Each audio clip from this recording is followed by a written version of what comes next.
Movie की starting में हम सोफिया नाम की लड़की को देखते हैं जो अपने बॉयफ्रेंड नाचो के साथ इंटीमेट हो रही थी। वो दोनों साथ में लिव इन में रह रहे थे। वो दोनों करीब आते हैं और उसके बाद सोफिया अपनी इंटरव्यू के लिए चली जाती है। नाचो भी अपने जॉब पर अपने क्लाइंट्स को हैंडल करता है। नाचो रियल एस्टेट में काम करता था। सोफिया जिस इंटरव्यू के लिए गई थी वहाँ पर उसे सेक्रेटरी का जॉब करना था। ये सिटी की सबसे बड़ी कंपनी की ओनर बेट्रिस की सेक्रेटरी की जॉब थी। सोफिया बहुत ही इनसिक्योर फील कर रही थी क्योंकि उससे भी बहुत ही अच्छे कैंडिडेट्स वहाँ पर थे। उसकी एजुकेशन भी उतनी ज्यादा स्ट्रांग नहीं थी, पर फिर भी उसने अपने फेक डॉक्यूमेंट्स वहाँ पर दिए हुए थे। जब सोफिया का इंटरव्यू चल रहा था तभी उसी के बीच एक क्लाइंट का कॉल आता है। बेट्रिस ने उसे कहा कि इस क्लाइंट को तुम हैंडल करो। सोफिया ने जिस तरीके से उस क्लाइंट को हैंडल किया वो बहुत ही बेस्ट था। बेट्रिस इस बात से इम्प्रेस हो जाती है और सोफिया को एज ए सेक्रेटरी जॉब मिल जाता है। इसके बाद सेलिब्रेट करने के लिए सोफिया और नाचो दोनों इंटीमेट होते हैं। सोफिया नाचो को बताती है कि जॉब मेरे लिए बहुत ही इंपॉर्टेंट है। जिसके अंडर वो काम करने वाली है वो एक सेल्फ मेड वुमन है। मुझे उनसे बहुत इंस्पिरेशन मिलती है। सोफिया बेट्रिस के सक्सेस से काफी अट्रैक्टेड थी। वो उसी टाइप के सक्सेस के लिए हार्ड वर्क करने के लिए रेडी थी। उसे बेट्रिस जैसा ही बनना था। अब हम सोफिया को बेट्रिस के साथ देखते हैं। वो एक मीटिंग में थी। बेट्रिस आगे रहकर सोफिया को लीड करती है। उसे बताती है कि मीटिंग रूम में उसे कब आना है, किस तरीके से उसे ऑर्डर देगी और उसे सब कुछ वो गाइड करती है। मीटिंग स्टार्ट होने के बाद सोफिया बाहर से मीटिंग को देखने लग गई। मीटिंग बहुत ही ज्यादा लॉन्ग चलती है। रात हो चुकी थी और सोफिया फिर वहीं पर सो जाती है। मीटिंग खत्म होने के बाद बेट्रिस सोफिया के पास आई। सोफिया सोई हुई थी तो उसने उसका मोबाइल चेक किया। वो सोफिया के बॉयफ्रेंड की फोटो देखती है और फिर जल्दी से फोन रख देती है। इसके बाद उसने सोफिया को उठाया और उसे घर जाने के लिए कहा। रात में बेट्रिस एक रैंडम एस्कॉर्ट को कॉल करती है और उसके साथ इंटीमेट होती है। उसकी एज अब ज्यादा हो गई थी और इसी वजह से वो एफर्ट्स नहीं डालना चाहती थी। उसकी डिजायर कंप्लीट करने के लिए यही वो किया करती थी। जब वो रैंडम लड़का उसके पास आता है तो उसके साथ जब वो इंटीमेट हो रही थी तो बीच में ही रुक जाती है। उसे बहुत ही इरिटेटेड फील होता है। इसके बाद नेक्स्ट सीन में हम बेट्रिस को एक डॉक्टर के पास देखते हैं। वो बातों बातों में कहती है कि आजकल के जनरेशन के बच्चे किसी भी चीज के लिए तभी रेडी हो जाते हैं, किसी भी चीज के बारे में वो ज्यादा नहीं सोचते। इसके बाद हम बेट्रिस को बाथटब में देखते हैं जहाँ पर वो खुद को प्लीज कर रही थी। उसके भी कुछ नीड्स थे पर एज ज्यादा होने की वजह से इस पर वो कुछ काम नहीं कर पाती थी। नेक्स्ट सीन में हम सोफिया को देखते हैं जो रोज अपनी प्रेगनेंसी टेस्ट करती थी। इसके बाद सोफिया और नाचो होटल में डिनर कर रहे थे। सोफिया नाचो से कहती है कि अगर हमें आगे चलकर फैमिली बनानी है तो पॉसिबल नहीं हो पाएगा। वो अपने लाइफ में बेट्रिस की तरह सक्सेसफुल होना चाहती थी। बेट्रिस ने हमेशा अपने काम पर फोकस किया और इसी वजह से उसे कोई भी बच्चा नहीं है, उसकी कोई भी फैमिली नहीं है। फैमिली एक डिस्ट्रैक्शन होती है और इसी वजह से सोफिया भी ये नहीं चाहती थी। इसके बाद नेक्स्ट सीन में हमें पता चलता है कि सोफिया नाचो के बेबी से प्रेग्नेंट है। ये बात सोफिया के लिए बहुत बड़ा शॉक था। वो चर्च जाती है और फादर से कन्फेस करती है कि मैं अब माँ नहीं बनना चाहती, अपने अंदर पल रहे बच्चे को अबॉर्ट करने वाली थी। फादर ने सोफिया को समझाने की कोशिश की कि दुनिया में इससे बड़ा पाप नहीं हो सकता। सोफिया रोते हुए वहाँ से चली जाती है। नेक्स्ट सीन में बेट्रिस और सोफिया एक मीटिंग के लिए गए थे। वहाँ पर सोफिया बहुत ही अच्छी तरीके से बेट्रिस के क्लाइंट को हैंडल करती है। उससे बेट्रिस को भी बहुत ही अच्छी कंपनी थी। खुश होकर मीटिंग खत्म होने के बाद बेट्रिस सोफिया को अपनी कंपनी में एक परमानेंट जॉब ऑफर करती है। ये सुनकर सोफिया बहुत खुश हो गई थी। सोफिया फाइनली उस कंपनी का हिस्सा है और साथ में बेट्रिस की असिस्टेंट भी। उसे कंपनी में एक हायर पोस्ट दिला रही थी। इसके बाद सोफिया को एक कंपनी के एम्प्लॉय को फायर करना था। उस एम्प्लॉय के कॉन्ट्रैक्ट पर साइन करवाने का काम सोफिया का था। सोफिया उस एम्प्लॉय के पास गई। वो एक लेडी थी। सोफिया ने उससे कहा कि आपने 10 दिन हॉलीडे के लिए छुट्टी ली थी और इसी वजह से कंपनी ने आपको यहाँ से निकालने का फैसला लिया है। वह थी कि मेरा रीजन वैलिड था। 10 दिन की हॉलीडे में बीमार थी, इस वजह से लिया था। मेरे पास मेडिकल सर्टिफिकेट भी है। उस लेडी को बेबी हुआ था और इसी वजह से ये सब प्रॉब्लम आई थी। ये सब सुनने के बाद भी सोफिया उसकी बात नहीं मानती और फिर एम्प्लॉय को कंपनी छोड़कर जाना पड़ता है। यहाँ हमें पता चलता है कि बेट्रिस और उसकी कंपनीज के वैल्यूज में था कि अगर कोई भी एम्प्लॉय प्रेग्नेंट हो जाती है तो फिर वो अपने काम पर 100% फोकस नहीं कर पाएगी, कंपनी को आगे नहीं बढ़ा पाएगी। और इसी वजह से जब भी एम्प्लॉयज प्रेग्नेंट हो जाती थी तो उन्हें फायर कर दिया जाता था। सोफिया उस एम्प्लॉय के कॉन्ट्रैक्ट पेपर साइन करवाने के बाद बेट्रिस की कैबिन में आती है। बेट्रिस सोफिया से कहती है कि जिन लोगों को बेबी हो जाता है वो अपने काम पर फोकस नहीं कर पाते, ऐसे लोग मेरी कंपनी के लिए यूजलेस है। ये सुनकर सोफिया रोने लग गई क्योंकि वो भी प्रेग्नेंट थे। रोते हुए सोफिया को वोमिटिंग हो गई। ये देखकर बेट्रिस समझ जाती है कि सोफिया भी प्रेग्नेंट है। सोफिया को रियलाइज हो गया था कि अब उसका जॉब चला जाएगा। सोफिया इस बेबी को अबॉर्ट करने वाली थी ताकि इस कंपनी में वो रह सके। अपने लाइफ में सक्सेस उसके लिए बहुत ही इंपॉर्टेंट था। ये सब बात वो बेट्रिस को बताती है। वो कहती कि प्लीज मुझे कंपनी से मत निकालो, वो कुछ भी कर सकती थी। बेट्रिस सोफिया से पूछती है क्या तुम प्रेग्नेंट हो, इसके बारे में तुमने किसी को बताया हुआ है। सोफिया कहती कि सिर्फ आपको पता है, मैंने ये बात मेरे बॉयफ्रेंड या फिर फैमिली किसी को भी नहीं बताई। नेक्स्ट सीन में हम बेट्रिस को अपने लॉयर के साथ देखते हैं। वो डिस्कस कर रही थी सरोगेसी किन किन चीजों में लीगल और इलीगल है।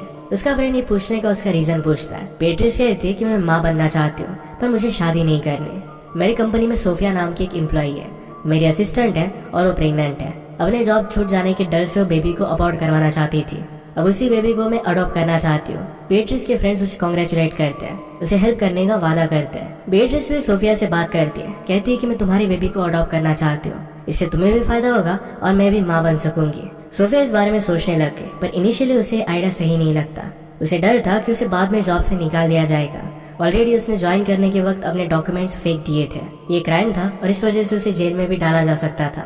सोफिया फिर सोचती है कि अगर उसे लाइफ में आगे बढ़ना है तो उसे हार्ड डिसीजन लेने पड़ेंगे। फाइनली फिर वो बीएट्रिस को अपना बेबी देने के लिए रेडी होती है। बीएट्रिस सोफिया से कहती है कि प्रेगनेंसी के बचे हुए मंथ्स में तुम्हें मेरे साथ रहना पड़ेगा। वो चाहती थी कि सोफिया के प्रेग्नेंट होने की बात उसके अलावा किसी को भी नहीं पता चले। बीएट्रिस सोफिया के हर एक चीज का ध्यान रखना चाहती थी।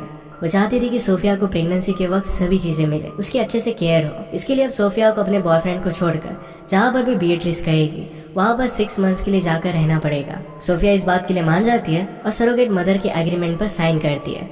ऑफिशियली वो सरोगेट मदर बन गई थी। सोफिया फिर नाजो से मिलने के लिए जाती है। उसे कहती है कि मुझे इस सिटी छोड़कर जरा दूर जाना पड़ेगा। 6 मंथ्स के लिए वो प्रोजेक्ट पर काम करेगी, उसके बाद वो वापस आएगी। उसे कहती है कि मुझे असिस्टेंट मैनेजर की पोस्ट मिली है और सैलरी भी डबल हो चुकी है। ऐसा एक्चुअल में भी होने वाला था।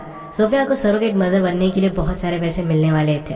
कंपनी में भी उसे प्रमोशन मिल रहा था। इस डील से उसका बहुत फायदा था। नाचो को सोफिया की बात अच्छी नहीं लगती। वो नहीं चाहता था कि सोफिया उसे छोड़कर कहीं पर भी जाए। वो सोफिया को जाने के लिए मना करता है, पर सोफिया ने फाइनली उसे कन्विंस कर ही दिया। बीएट्रिस एक दिन सोफिया को शहर से बाहर काफी दूर जगह पर एक लग्जरियस घर पर लेकर जाती है। वहीं पर सोफिया रहने वाली थी। उस घर को देखकर सोफिया बहुत ही अमेज हो जाती है। घर में सोफिया को प्रेगनेंसी के वक्त जो भी लगेगा वो हर एक चीज थी। सोफिया के लिए बीएट्रिस ने एक प्राइवेट शेफ भी अपॉइंट किया था। सोफिया के लिए बेस्ट फूड क्या रहेगा ये सब डिसाइड कर वही सब उसके लिए कुक करने वाले थे। यहाँ पर स्विमिंग पूल, सोफिया की फेवरेट बुक्स, कॉस्मेटिक्स, उसे जो जो चीजें लगेगी ये सब कुछ वहाँ पर थी। इन सब चीजों की वजह से सोफिया के अर्लियर डेज वहाँ पर बहुत ही अच्छे से वो एंजॉय करती है। सोफिया का रूटीन कुछ इस तरीके से बन गया था। सुबह उठकर प्रेगनेंसी की एक्सरसाइज करनी थी। इसके बाद पूरे दिन सिर्फ आराम करना था। हर रात बीएट्रिस उसे उसकी तबीयत के बारे में पूछती थी, क्या सब कुछ ठीक है। ऐसे ही एक वीक सोफिया बहुत एंजॉय करती है। एक दिन जब वो अपना बुक रख रही थी तब उसने रियलाइज किया कि उसके कमरे में कैमरेज लगाए हुए हैं। इस बात से वो बहुत ही सरप्राइज हो जाती है क्योंकि हमेशा उसे रिकॉर्ड किया जा रहा था। रात में बीएट्रिस घर आने के बाद सोफिया उसे पूछती है, क्या तुम मुझ पर नजर रख रही हो। बीएट्रिस कहती है कि मैं ऐसा नहीं कर रही। सोफिया उसे कैमरेज के बारे में पूछती है। बीएट्रिस कहती है कि कैमरे सिर्फ सिक्योरिटी पर्पजेस के लिए है, तुम्हारी सिक्योरिटी मेरे लिए बहुत इंपॉर्टेंट है। सोफिया कहती कि इस तरीके से सर्विलेंस में मैं नहीं रह सकती। बीएट्रिस ने कहा कि मैं उन कैमरास को हटा दूंगी। फिर से सारी चीजें अब नॉर्मल हो गई थी। सोफिया की असिस्टेंट की पोजीशन पे कंपनी में दूसरी लेडी आ गई थी। बीएट्रिस सोफिया से कहती है, तुम्हें प्रमोशन चाहिए था, अब वो तुम्हें मिल चुका है। अब स्लोली बीएट्रिस का सोफिया की बेबी के लिए ऑब्सेशन बढ़ने लग गया था। हम देखते हैं कि सोफिया का सेलफोन खो गया था। वो काफी दिन से अपना सेलफोन ढूंढने की कोशिश कर रही थी, लेकिन उसे वो मिल ही नहीं रहा था। सोफिया को नाचो से बात करनी थी, इसी वजह से अपने मेड से सेलफोन मांगती है। हैरानी की बात ये थी कि मेड के पास भी सेलफोन नहीं था। सोफिया जरा टेंशन में आने लग गई। वो सोचती है नाचो क्या सोच रहा होगा। रात में जब बीएट्रिस सोफिया से मिलने के लिए आई तो सोफिया बीएट्रिस को बताती है कि मेरा सेलफोन गुम हो गया है। बीएट्रिस कहती है कि कल मैं तुम्हें नया सेलफोन ला कर दूंगी। अब हम कुछ दिनों बाद सोफिया का अल्ट्रासाउंड देखते हैं। सोफिया का बेबी डिस्प्ले पर साफ साफ दिख रहा था। हम नोटिस करवाते हैं कि बीएट्रिस उस बेबी को देखकर बहुत ही ज्यादा एक्साइटेड थी। वो ऐसे बिहेव कर रही थी कि जैसे वो बेबी उससे बात कर रहा था। हम देख सकते हैं कि सोफिया से ज्यादा बीएट्रिस उस बेबी के लिए ऑब्सेस्ड हो गई थी। सोफिया एक दिन अपने मेड को कहकर बंगले के ऊपर वाले रूम में जाती है। वहाँ पर बीएट्रिस ने आने वाले बेबी के लिए कमरा बनाया था। उस कमरे में बच्चों के सारे फेवरेट खिलौने थे। सोफिया रियलाइज करती है कि बीएट्रिस बेबी के लिए कितनी सीरियस है। इसके बाद बीएट्रिस सोफिया के लिए एक पप्पी खरीद कर लेकर आती है। इससे सोफिया बोर नहीं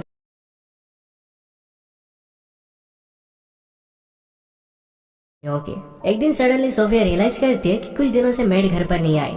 फिर उसे पता चला कि मेड को जॉब से निकाल दिया गया है। रात में स्विमिंग करते हुए जब सोफिया ने बीएट्रिस को उस मेड के बारे में पूछा तो बीएट्रिस उसे सही से जवाब नहीं देती है। वो सोफिया को अपने स्विमिंग के बचे हुए स्टेप्स पूरे करने के लिए कहती है। सोफिया गुस्सा होकर पूल से बाहर निकलने लग गई। बीएट्रिस तभी आकर सोफिया को एक लात मारती है और वापस पूल में गिरा देती है। उसे कहती है कि तुम्हें स्विमिंग के स्टेप कंप्लीट करने पड़ेंगे, उसी के बाद तुम पूल से बाहर निकल सकती हो। सोफिया इस बात से बहुत ज्यादा हैरान हो गई थी क्योंकि इतनी छोटी चीज पर बीएट्रिस को उसने फर्स्ट टाइम गुस्से होता देखा था। इस बात को इग्नोर कर देती है। कुछ दिन बाद सोफिया का बर्थडे था तो बीएट्रिस को रिक्वेस्ट कर नाचो से वीडियो कॉल पर बात करने की रिक्वेस्ट करती है। बात करते वक्त सोफिया रोने लग गई थी। वो काफी समय से नाचो से नहीं मिली थी। उसे लग रहा था कि नाचो से दूर जाने का फैसला उसका बहुत गलत था। सोफिया को ऐसे रोते हुए देखकर बीएट्रिस कॉल कट कर देती है। इसके बाद बीएट्रिस को पता चलता है कि सोफिया ने झूठ बोलकर उसकी कंपनी में जॉब लिया था। उसके पास कोई भी डिग्री नहीं है, वो एक सिंपल से कॉलेज से ग्रेजुएट थे। इस बात से बीएट्रिस बहुत ज्यादा गुस्सा हो जाती है, पर फिर भी इस बात को सोफिया के सामने एक्सप्रेस नहीं करती। उस रात सोफिया बिना बीएट्रिस को बताए उस जगह से भागने की कोशिश करती है। उसी वक्त वहाँ पर बीएट्रिस आके वो सोफिया को रो रो कर इमोशनल करती है। सोफिया फिर बीएट्रिस की बात मान के और कहती है कि वो घर छोड़कर नहीं जाएगी। नेक्स्ट डे जब बीएट्रिस अपने ऑफिस में थी तो अपने टैबलेट में देखती है कि सोफिया घर से भागने की कोशिश कर रही है। वैसे सोफिया ने बीएट्रिस को उसके घर से कैमरेज निकालने के लिए कहा था, पर बीएट्रिस ने वो निकाले नहीं थे। इस चीज से बीएट्रिस बहुत ज्यादा टेंशन में आ जाती है, क्योंकि वहाँ के फेंस में इलेक्ट्रिसिटी थी। सोफिया की इस बात के बारे में पता नहीं था। वो फेंस के पास गई और झटका लगकर वहीं पर नीचे गिर जाती है। जल्दी से बीएट्रिस वहाँ पर पहुंच के उसे मेडिकल हेल्प दिलवाती है। पैरेलल में हम नाचो को देखते हैं। वो सोफिया पर चीट करने वाला था, पर तभी नाचो रियलाइज करता है कि सोफिया से बहुत प्यार करता है, ये उसके साथ नहीं कर सकता। अब नाचो सोफिया के ऑफिस पहुंचता है। वहाँ पर बीएट्रिस नहीं थी। नाचो सारे एम्प्लॉयज को सोफिया का एड्रेस पूछता है। एक एम्प्लॉय नाचो को सोफिया के बंगलो के बारे में बता देता है। नाचो भी सीधा उस बंगलो की तरफ जाने लग गया। बीएट्रिस को जब नाचो के बारे में पता चला तो अपना काम छोड़कर सीधे अपने कार से बैंगलो की तरफ आने लग गई। नाचो सोफिया के पास पहुंच गया। गेट पर लगे कैमरे से वो बात करने लग गया। सोफिया नाचो को पुलिस को कॉल करने के लिए कहती है। नाचो पुलिस को कॉल करने लगता है और पुलिस स्टेशन की तरफ भागने लगता है। दूसरी तरफ से वहाँ पर बीएट्रिस आ रही थी।